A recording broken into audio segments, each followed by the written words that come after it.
A ship can vanish, but the silence it leaves behind, that never does. In June 1918, 3 months after the USS Cyclops disappeared, the U.S. Navy convened an official Naval Board of Inquiry. Its mission: determine how the largest non-combat loss in American naval history could have occurred. The board consisted of 7 senior officers, engineers, and communication experts. Hearings took place in Washington, D.C., Norfolk, and Baltimore between July 1918 and March 1919. Over 80 witnesses testified: shipbuilders, engineers, officers who had served aboard the Cyclops, and family members of the lost. But from the very start, the investigators faced a problem that no science could overcome. There was nothing to examine. No wreckage, no oil slick, no floating debris. Just the absence of evidence. The board's first report opened with a grim statement: without material evidence, all conclusions must remain speculative. Still, they pressed forward.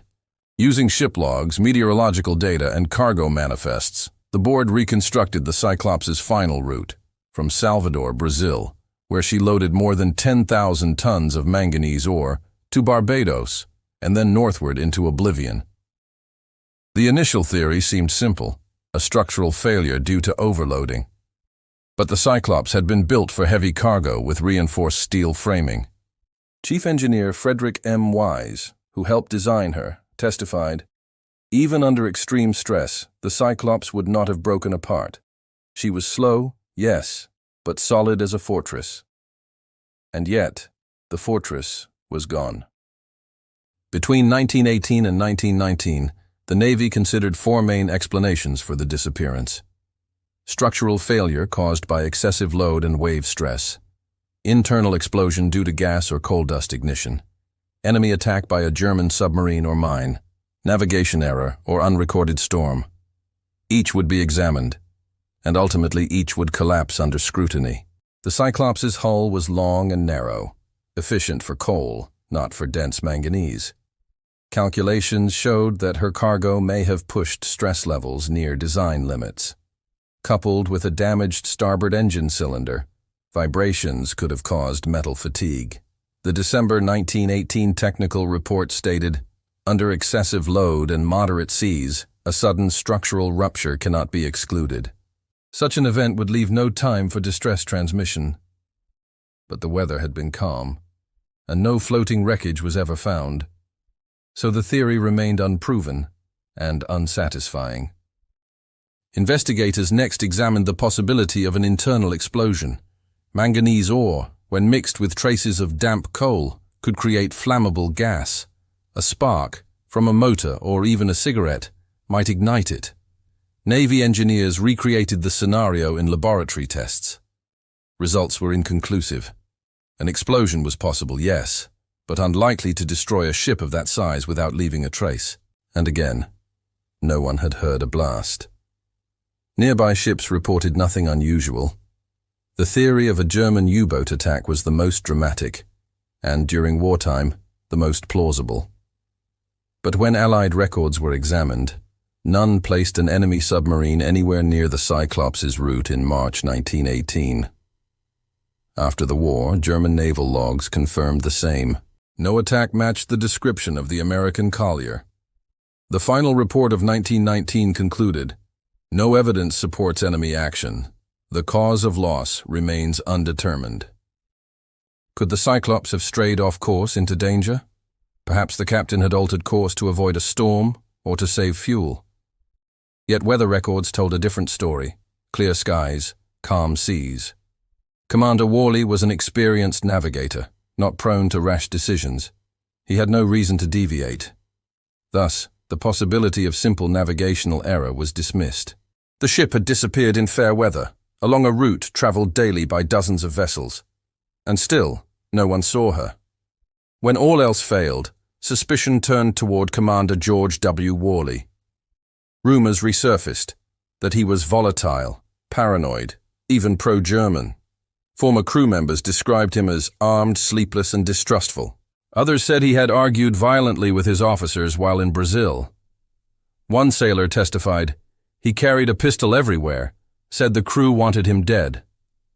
But the inquiry found no proof of mutiny or treason. At worst, Worley was unstable, but instability alone could not sink a ship. On June 1, 1919, the Naval Board of Inquiry released its final report. It spanned 436 pages of testimony, diagrams, and calculations. Its conclusion fit into 2 sentences. Many theories have been advanced. None satisfactorily account for the disappearance of the USS Cyclops. The phrase "cause unknown" entered naval history that day, and never left. Not every document saw daylight. For decades, some files remained classified under restricted naval communications. Only in 1978, through the Freedom of Information Act, were fragments released. Among them were telegrams from radio stations claiming to have intercepted faint signals, possibly from the Cyclops, days after her disappearance. One, dated March 9, 1918, reads, "Weak transmission received, unknown source. Signal irregular, unconfirmed identification, possibly Cyclops." The Navy of 1918 had dismissed them as interference. Today they read like ghost echoes. The loss of the Cyclops was not just a tragedy. It was an embarrassment. For the first time, a U.S. Navy vessel had vanished without explanation. Families demanded answers. Congress called for hearings. The press questioned the Navy's competence.